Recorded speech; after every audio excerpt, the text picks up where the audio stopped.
Hi, everybody. Welcome to the Shift Podcast. Today's episode, we're featuring the one and only Natalie Wainwright. I'm sure everyone who's listening knows Natalie, but for those who don't, Natalie Wainwright is an exclusive tenant rep in the state of Nevada, well known for her career in office space, but wildly known for her omnipresence using social media. When Natalie isn't filling buildings, she's traveling the US teaching corporations how to use LinkedIn to dominate and win major business. And a little known fact about Natalie, her Kindness Works course is taught in universities and in helping companies large and small, teaching that kindness is a superpower in the corporate world. I am a huge fan of Natalie. We have a great conversation about utilizing social media to win business and developing networks in the brokerage community using technology. So have a listen and enjoy the show. Thanks for listening to the show.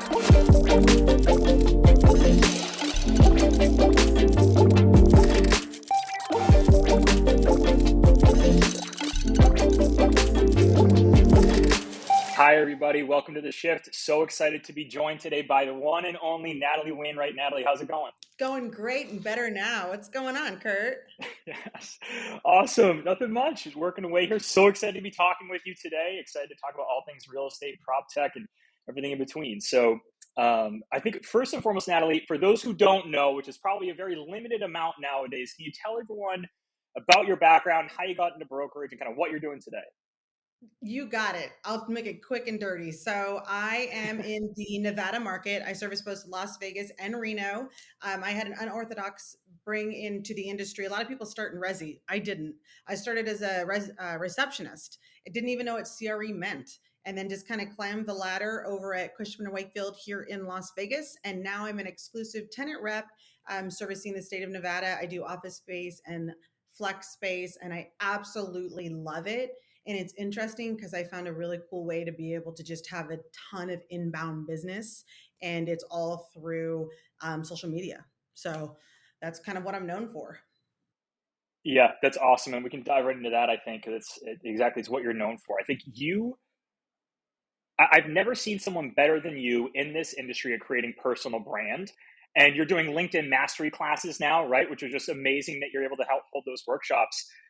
Can you talk about what the impetus was that prompted you to say, hey, I think there's something here. I want to dive into LinkedIn. I wanted to dive into kind of personal brand and developing through social media. What was the impetus behind that? And what advice would you give people who want to kind of do that, follow your footsteps, create personal brand, and kind of grow out that social presence? Yeah, for sure. And so I think that's a great question. I've never had anybody like kind of just right off the bat, and I love it. And I have to tell you that my passion is office space. I can geek out, and it annoys my family so much because I just start geeking. But I am finding that I'm even more passionate about what you're asking me about. And so, thank you. How I found out was that an article was written about me by one of the biggest commercial real estate periodicals in the world, Biz Now, and it was called like One to Watch. And I was pretty much told my whole career, don't really talk about the fact that you're a single mom. It's not really something that's like cool to talk about. It's kind of keep that behind the shade. And I didn't know I was being recorded. And I kind of just started talking. I'm Italian. I talk with my hands. I just started talking. And I mentioned it like, hey, I never thought I was going to have to get a job. And the article goes on from there. And the article was published, I'll never forget, December 29th, or maybe whatever the last day of the year is, 2018. And I woke up to more than 200 LinkedIn messages, more than 300 emails. Everything was blown up, and it was people's reaction to this BizNow article. And it Wow. was insane. And it was everybody that I looked up to, people that I've never even heard of in our industry, you and I's industry, Yeah. saying, oh my God, that article resonated with me. I had a single mom, or I am a single mom, or I'm a single dad, or thank you. And it obviously went into way more than just that part of my life, but just my climb. And it had a picture of me in Hawaii, and I could afford to go on a trip for my 32nd birthday. And this was obviously years ago, and that I had climbed this ladder, thankful then to my then partner over at Cushman & Wakefield, and just my journey. And I realized people don't do business with people because of the acronyms after their name, or because how great they are, or their market report. People do business with people that they like and they have a connection with. And that was my impetus moment. That was my aha moment. That I realized that by being myself and not trying to conform to what everybody told me I should be, I would be successful. And ever since that moment, I stand here now in 2022 having the most successful year of my entire career, fourfold. And it's because I haven't changed or conformed to what commercial real estate is supposed to look like, and it's all just by sharing that journey. And I don't, like, on LinkedIn, I see people post every day. There'll be like a month where you won't hear from me because guess what? I'm not that interesting. But when I do post, it's because I have something to say. Yeah, and it's genuine, right? And you and I have talked about winning with kindness, right? Using kindness as a tool to win in this industry. And I think that it's a minority voice, the ones who say that, but I think we agree on that. And I think you've gone and taken that to the next level too with speaking engagements and started to talk about about using kindness as a tool, about storytelling and things like that. Can you tell us about Omnipresence Broker and some of the speaking that you're doing? I think it's just really exciting. You're so awesome. I could talk to you all day. And seeing you at SIOR was probably one of the highlights of my SIOR Well, thank you. experience. Thank you. Just I you're just appreciate it. you vibe with people and you're like, that's my person. You're my person. So just so you know, and I Thank can't you, wait. Natalie. And so, we're kind of in the minority, but then again, we're kind of not, and that's what CREI is all about. Like Ken Ashley is the biggest broker at Cushman and Wakefield, It's in my awesome. humble opinion. Like head of tag, like he's huge. He could like. He's behind the kindness movement. So kindness in the corporate world, I think, is something that can be seen as a weakness, and it shouldn't be. And I learned that the really hard way. And now I travel to the United States at universities. I want to bring it into the elementary school level. That's kind of my next endeavor.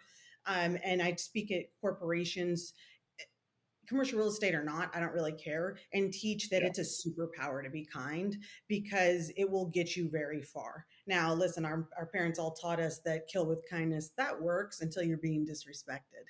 And so I also know that there's a fine line there. And so I kind of teach that in my course. We go into the fundamentals of why people become unkind in their industry. And you and I have both met that person. They are, oof, they've got calluses. And it's because they had their teeth kicked in on the way up.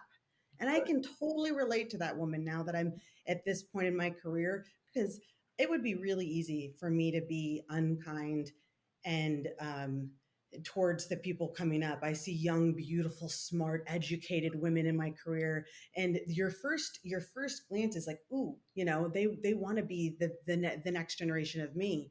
And I get why women want to be unkind because, hey, I had it really hard.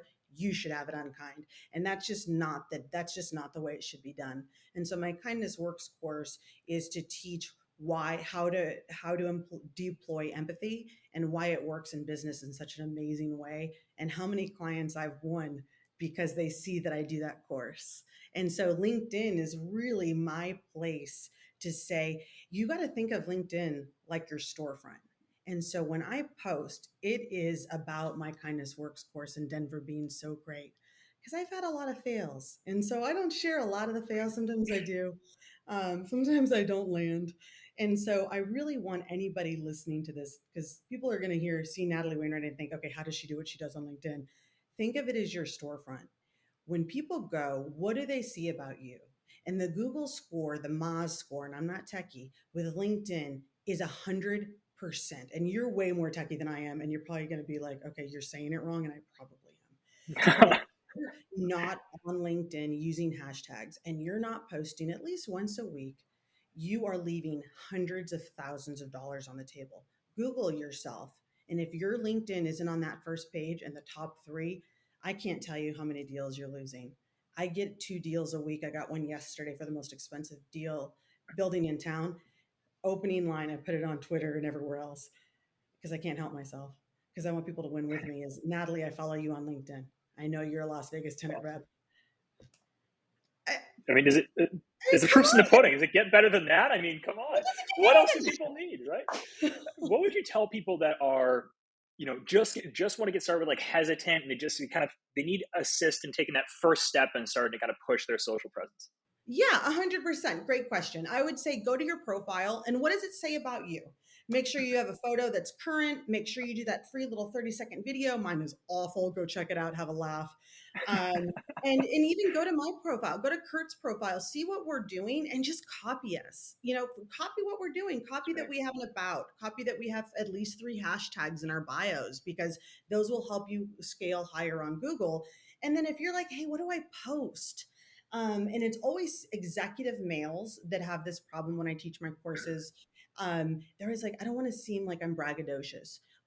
You're not. You're making the world a better place, because I guarantee you that somewhere there's someone that doesn't know they can do what you do. And it's because you're not saying that you do and that you're winning.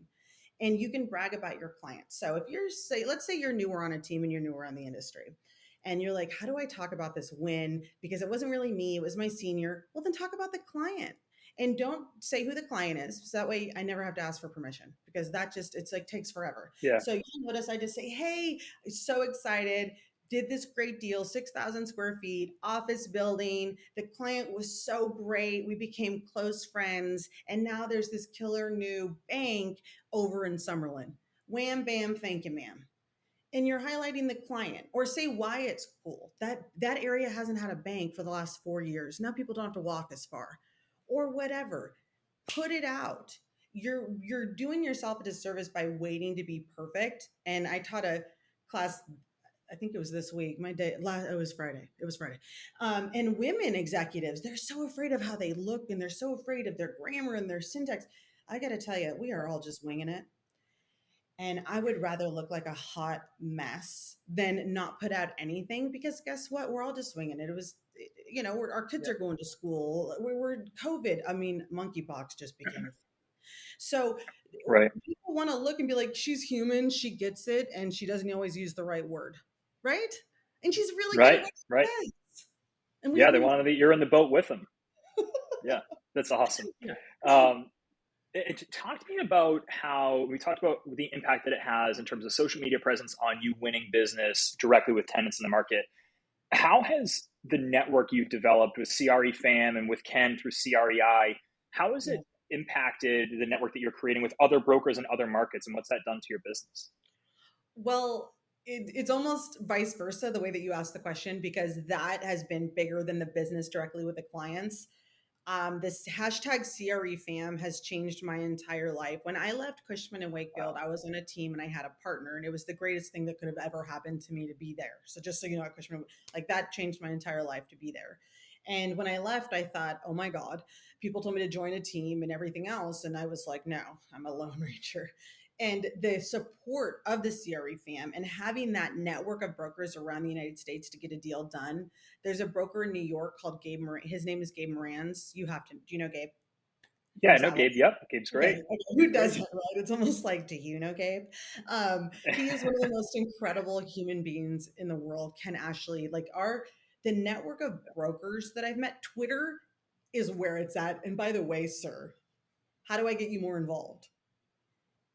Just ask. I'm in. I'm all in now. I got Oh to take my my God, first step, just like you said. I want you on there so badly, because I'll go to say something to you, especially after SAOR, and then a couple weeks ago I just have these random bursts. And I Twitter is, I can't I've probably made $500,000 alone in my career, which doesn't sound like a lot, but I mean it's from Twitter.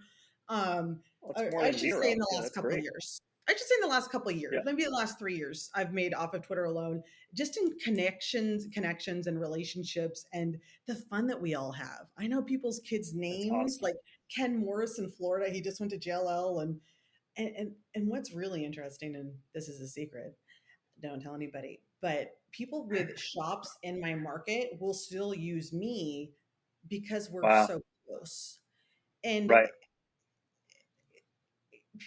I mean, listen, the internet is outmoding. There's amazing software programs. There's amazing all kinds of stuff that help us become better brokers. But at the end of the day, the client is always going to want that person that's running the software, running the programs, running everything behind it. Now is the time to create those personal relationships of trust. The data is out there. Somebody is 400% more likely to trust you if they hear your voice. So if you put Wow. something on LinkedIn, put something on Twitter, it's you and your kid in the car. Like my daughter went to take her driver's license test, she didn't pass it. Next But time. stuff like that, it blew up on Twitter. They're more likely to trust you and want to do stuff with you if they see you and they hear you. And so you're just leaving money on the table just by being nervous. And we are brokers and we are people in this industry. We Right. automatically have insane levels of testosterone, and we take life by the what. And so why would you not Right. do it now with social media? Right. It's leaving money on the table, like you said. Right. Um, you mentioned something a little earlier on, which was the women who are joining this profession, and you watching women do incredible things here. I think, unfortunately, the industry still has some growing up to do in that regard. Right, still largely dominated. Not it's lacking diversity. Let's say that. Right, it's lacking in diversity and inclusion at this point, and it's one of the things that I'm most excited about as I look at the development of this industry and the way it's using technology and the way it's starting to interact on social and things like that is the voice that is getting louder from women, from people of color, and those that are underrepresented typically within this industry. And it's one of the things that I think is going to drive innovation in this market is getting more voices in from different backgrounds to start to say the needs that they have. I think that's the best way, is just get new fresh voices in. So my question to you for the audience is, if there's women listening to this that are starting out in the industry, trying to get more involved with the women networks that exist, how should they do that? How should they go about it? And what are some of the ways that you've been able to leverage kind of that experience in some of the women networking groups? That's a great question. And I just wrote what you said down because that's such a great point. By bringing in different types of diverse groups, we are able to drive innovation forward because instead of being in this silo of all the same voices. And when you go to some of these groups, it's all the same people. We all look Yeah, alike. And we really need to change that. And that's why I love CREI so much. Did you know that we were 47% female last year? Like without even trying, without amazing, even trying. amazing. I mean, it's just so cool. Oh my God, I'm so in it. And I think I That's told you amazing. this, Warren. I know you asked me a question, I'll get to it. But people were pretending that they went to CREI even though they didn't, just to see. So okay, I'm totally bragging. That was a That's blessing. awesome. So with women, if they want to break in and they want to find their circle and they want to be able to climb, it's harder because of COVID. A lot of those administrative jobs were outmoded because of COVID, and I think that is a really great way. Sometimes I get into it with other female in the industry, but I stick with what I know. That you go into these jobs and you train under somebody, research, admin, anything, so that way you're around the best and you learn over the course of time. Now, if you're trying to cut your teeth and get in, the Crew Network is absolutely incredible. The CEO, Wendy Mann, the current president, is probably one of the most wonderful human beings, Barbie Reuter, I've ever known in my entire life. Ever. She's in my circle for the rest of her life, whether she wants to be there or not. So you surround yourself with women that you want to be like, and that's it. You don't surround yourself with anybody of the man, I just can't get a break mentality, or this is really hard. That goes without saying. You forget those people and you just hustle and you climb and you call the women in your life when it's a tough day, because I've called Barbie Reuter many a time, like, soul sister, I'm gonna leave the industry. What do I do? Yeah, Like, I don't. love that. I love And that. you need somebody that lets you know that, like, it's okay, you're gonna feel like that a lot, that you don't belong because you're a female, that you're not smart enough, you're not everything, and you are, and you can make it. You really just have to be tough, unfortunately. And we're the more of us that stay in it and tough it out and look at one another and go, man, that's rough, and we acknowledge it, and we don't say, hey, it's not that hard. I don't like you if you do that. The easier it gets for the women behind us. Yeah, that's awesome. It's one of the things I think is interesting about technology, right? It used to be, I remember talking to a chef one time and I'd asked, how do you become a great chef? And they said, take any job you can with the best chef in the world. And that was just them saying, get as close as you can to the best operators within that field. But that's what I love about technology, is that you now can go and connect with the best people in the field without having to go and work in the kitchen with them, right? You That can is develop so those true. relationships and get incredibly close to them. So I think that's one of the key things I see as well. And I love that you said it. Get your tribe, people that can support you, and find the best people at what you do. and stay close to them and attach and learn from them. So that's Love huge. Yeah, that's a great Um, because technology really does. And I mean, I think I pay $400 a year or something for LinkedIn, not even Sales Navigator, just a LinkedIn tip right there. You don't need Sales Navigator at all to do what I do and get the business that I get. But their learning courses, oh my God. Oh my gosh, like thousands and thousands and thousands of the smartest people you'll ever hear from, yeah, and you're connected to people. If I want to learn anything, there is zero excuse for me not to know anything because of their learning courses that they have for like $400 a year. So you are yeah, 100% correct. Yeah. awesome. So a couple more questions here, and this is surrounding kind of the future of the industry, right? Which we talked about a little bit already, but there's so much changing, right? And some of the key things that we've talked about already is the role of social media and driving network development and business development for individual brokers. Are there any other key themes that you see changing right now? With there's so much change, so much going on. In what capacity though? You have to expand on that for me.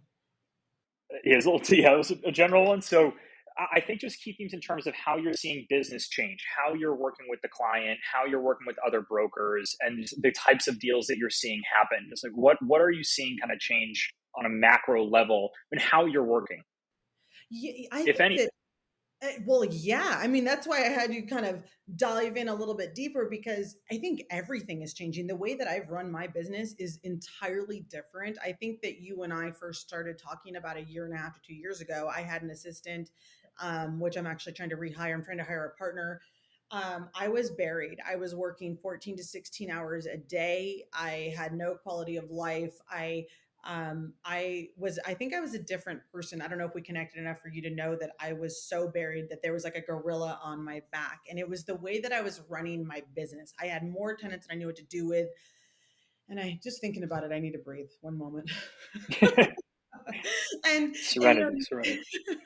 and I was making more promises than I could follow through with. And I was just, God, my life sucked. And my daughter, she's 19, she's in college, and she wants nothing to do with my industry because what she saw me going through. And I thought, nope, got to change it. And so I think COVID was kind of that on the brakes that everybody needed. And I have completely Right. changed the way that I do my business. I was late today with you because my father is my best friend in the entire world, and he wasn't feeling well. And I'm like, nothing's more important to me than my dad. So I Pause. Yeah. into his appointment, and I'm going to get his prescription as soon as you and I are done.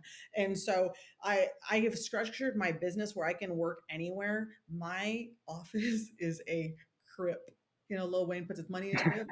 My office is a crypt. I don't need to be in my office every day, 24 hours a day. Right. I and so technology has really. I book my tours with the landlord brokers. They're never in their offices.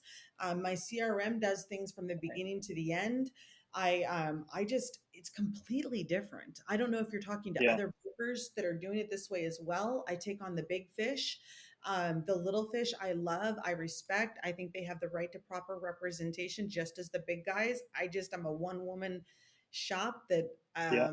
so I set up their tours for them and they go tour and Yeah. they let me know and I put in the proposals for them. And it's just all really working wonderfully. Yeah, just like a seamless system, which is something that we talked to a lot of guests about, just like how you create the right system to save yourself as much time as you can. And you mentioned that it's changing the way that you work, right? And that by proxy is changing the experience that the clients have. How do you see the experience for tenants in the market and clients of tenant rep brokers? How do you see that changing in the next couple of years? I think it's changing a lot, and I'm really, really excited to be in the position that I am because I think that it has nothing to do with your house anymore. And that's no disrespect to big houses. I will bleed red and white forever. I love big shops, but I think that the tenants truly go to the people that they have a relationship with. And it doesn't matter if you're a Fortune 500 or a Fortune 100. I think that it's more about the client experience. It's more you answering their calls at 6 a.m. When you're on vacation. And it's not that I'm always available and I have boundaries, but do you care as much as they care? Are you catching the little things of their bottom line? Even though they're a massive company and they have a lot of money, are you available to the local director? And I know that you probably are asking a more complex question that I'm giving you, but I can't stress enough to everybody and anybody that's listening in any field, is it's that human connection. I just represented the big 13th largest bank in they'll tell me the 12th. I'm going to call them the 13th largest bank in the world, so bigger than Blackstone.